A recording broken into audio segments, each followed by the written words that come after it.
عمر بن العاص فرماتے ہیں میں نے حضور سے پوچھا حضور بتائیے آپ سب سے زیادہ پیار کسے کرتے ہیں؟ حضور نے جواب دیا میں سب سے زیادہ پیار جو کرتا ہوں اپنی زوجہ حضرت عائشہ صدیقہ رضی اللہ تعالیٰ عنہ سے کرتا ہوں۔ کہتے ہیں میں نے پھر سوال کیا حضور آپ کس سے زیادہ پیار کرتے ہیں؟ سرکار نے فرمایا کہ انہی کے والد حضرت ابوبکر صدیق سے میں سب سے زیادہ پیار کرتا ہوں۔ پھر فرمایا حضور آپ دوبارہ پھر کسے پیار کرتے ہیں؟ فرمایا میں حضرت عمر فاروق رضی اللہ تعالیٰ عنہ سے پیار کرتا ہوں۔ اب دیکھیں یہ صحابی رسول پوچھ رہے ہیں حضور آپ پیار کس سے زیادہ کرتے ہیں؟ تو مردوں میں جو سب سے پہلا نام میرے آقا نے لیا ابو بکر صدیق رضی اللہ تعالیٰ عنہ کا پہلے نام لیا کہ دنیا میں مردوں میں سب سے زیادہ پیار میں جسے کرتا ہوں حضرت ابو بکر صدیق سے کرتا ہوں۔ کتنی شان ہوگی حضرت ابو بکر صدیق کی کہ کائنات کا جو امام ہے، کائنات کا جو مالک ہے، اس کا جو محبوب بندہ ہے سرکار دو عالم صلی اللہ علیہ وآلہ وسلم کی جو سب سے پسندیدہ شخصیت ہے وہ حضرت ابو بکر صدیق رضی اللہ تعالیٰ عنہ۔ اور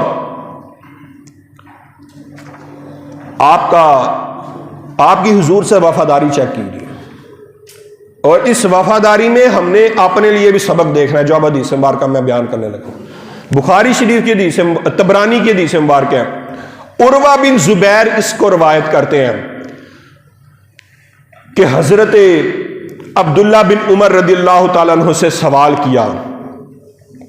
عروہ بن زبیر وہ روایت کرتے ہیں کہ میں نے عبداللہ بن عمر یعنی حضرت عمر فاروق رضی اللہ تعالیٰ عنہ کے صاحبزادے سے میں نے سوال کیا کہ مشرکین مکہ نے حضور کے ساتھ سب سے زیادہ جو بدترین سلوک کیا وہ کب اور کیسے کیا؟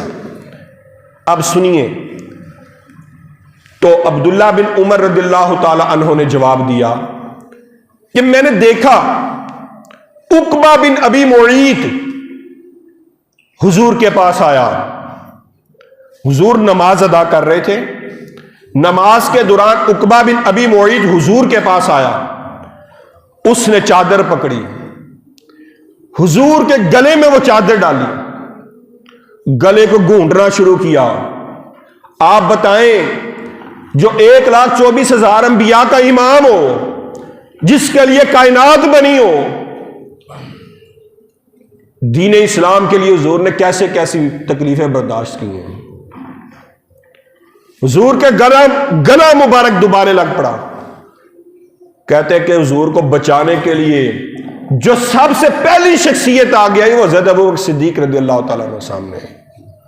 تو پتہ یہ چلا کہ ناموس رسالت کا جو پہلا پہرے دار ہے، حضور کی عزت پر پہلے پہرا دینے والی جو شخصیت ہے، سب سے پہلے جس نے پہرا دیا حضور کی عزت پر حضرت ابو بکر صدیق رضی اللہ تعالیٰ عنہ۔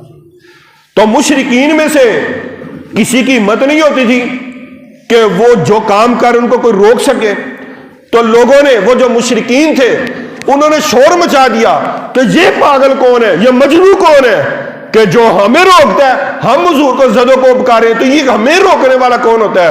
تو ادھر کے لوگوں نے جواب دی یہ ابو قحافہ کا بیٹا ابو بکر ہے۔ فرمایا کہ یہ شخص، وہ کہنے لگے یہ تو مجنون ہو گیا ہے، پاگل ہو گیا ہے۔ تو اسی لیے کہتے ہیں کہ جب حضور سے پیار کرو تو اس طرح انے واہ پیار کرو کہ دنیا تمہیں پاگل کہنے لگ پڑے، تمہیں مجنون کہنے لگ پڑے۔ دیکھیں جب حضور کو بچایا تو انہوں نے بھی تو پھر مارا ہی ہوگا نا، یہ تو نہیں کہ حضور کو بچا رہے تھے ان کو چھوڑ دیا۔ تو بھائی حضور کی عزت پر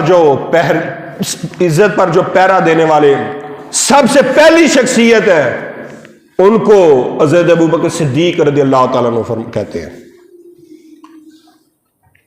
آپ ایک اور حدیث مبارکہ سماعت فرمائیے۔ آدھی حدیث مبارکہ میں نے گزشتہ جمعہ بیان کی تھی، اس کو دوبارہ بیان کرتا ہوں کہ جب 38 تعداد ہوگی نا صحابہ کرام کی، 38، تو آپ کو بڑا عشق چڑھتا تھا، جنون چڑھتا تھا، حضور دل بڑا کرتا ہے اب ہم اعلان کر دیں، کیونکہ پہلے خفیہ طور پہ تبلیغ جاری تھی، جب لوگ زیادہ ہو گئے اعلانیہ نبوت کا اظہار ہو گیا، تو آپ نے جب حضور کو بار بار اصرار کیا، حضور نے پھر اجازت دے دی۔ ابو بکر ٹھیک ہے اپنے اسلام ظاہر کر دیتے ہیں۔ حضرت ابوبکر صدیق رضی اللہ تعالیٰ عنہ نے علاقے والوں کو اکٹھا کیا، پہاڑی پر چڑھ کر آپ نے لوگوں کو بتایا کہ بھئی یہ اللہ کے رسول ہیں اور میں بھی حضور پر ایمان لایا، وہ اللہ جس پر ہم ایمان لاتے ہیں وہ وحدہ لا شریک ہے، اس کا کوئی شریک نہیں، یہ جو بت ہیں، یہ جو بھی انہوں نے تبلیغ کی۔ اب دل پر ہاتھ رکھ کے سنیے گا، تو تمام مشرکین مکہ نے حضرت ابوبکر صدیق رضی اللہ تعالیٰ عنہ کو مارا، اور حدیث مبارکہ کے الفاظ آپ سماعت فرمائیں۔ ابن کثیر نے اس کو روایت کیا ہے، البدایہ والنہایہ، امام اسقلانی نے بڑی بڑی کتابوں نے اس کو نقل کیا ہے کہ حضرت ابوبکر صدیق رضی اللہ تعالیٰ عنہ کے اوپر چڑھ کر پاؤں سے روندنے لگ پڑے، اگر عام الفاظ میں بیان کریں کہ یوں سامنے ٹھڈے مارنے لگ پڑے، اور جوتا حضرت ابوبکر صدیق کے چہرے پر پڑا، جوتے مارے انہوں نے۔ آپ دیکھیں کسی کو 10-15 جوتے لگے نا تو بندہ بے ہوش نہیں ہوتا، انہوں نے کتنا کو مارا ہوگا حضرت ابوبکر صدیق رضی اللہ تعالیٰ عنہ کو، آپ بے ہوش ہو گئے۔ تو علاقے والے پھر جب آپ کے قبیلے والوں کو پتا چلا کہ حضرت ابوبکر صدیق رضی اللہ تعالیٰ عنہ کو مار رہے ہیں، وہ آئے چھڑوا کے واپس لے گئے، اپنے گھر لے گئے، آپ بھی ہوش ہے۔ کسی کو امید ہی نہیں تھی آپ حضرت ابوبکر صدیق رضی اللہ تعالیٰ عنہ بچیں گے، اتنا مارا انہوں نے، امید ہی ختم ہوگی کیا حضرت ابوبکر صدیق بچیں گے۔ انہوں نے کہا کہ اگر تو حضرت ابوبکر صدیق کو کچھ ہوا تو ہم نے ان کو نہیں چھوڑنا۔ بہرحال آپ بے ہوش رہے، کافی دیر آپ بے ہوش رہے، جب ہوش آیا نا، سب سے پہلا جو سوال آپ نے کیا وہ کہا، یہ فرمایا کہ بھئی میرے آقا کا کیا حال ہے۔ آپ بتائیں، اتنی مار پڑی ہو، اتنی پریشانی صحیح ہو، دردیں ہو، تکلیفیں ہو، پھر بھی جب ہوش آئے کہے میرے آقا کا کیا حال ہے۔ آپ بتائیں اس عشق مصطفیٰ کا لیول کیا ہوگا، حضور کے ساتھ پیار کا لیول کیا ہوگا۔ اتنی مار کھانے کے بعد بھی جو سب سے پہلا خیال آیا وہ یہی آیا کہ میرے آقا کا کیا حال ہے۔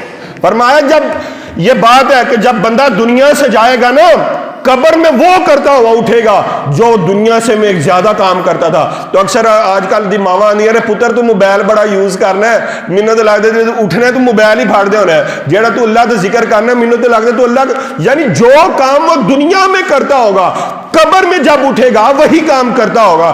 تو یہ خیال پایا جاتا، کیوں؟ اس کام کا جو شوق ہے اس کے ذہن پہ بہت زیادہ ہے۔ تو آپ دیکھیں جب حضرت ابوبکر صدیق رضی اللہ تعالیٰ عنہ کا حضرت صاحب جب ہوش آیا تو آپ کا عشق مصطفیٰ کا لیول دیکھیں کہ جب ہوش آیا تو سب سے پہلا سوال جو کیا نا وہ یہی سوال کیا کہ بتائیے میرے آقا کا حال کیا ہے۔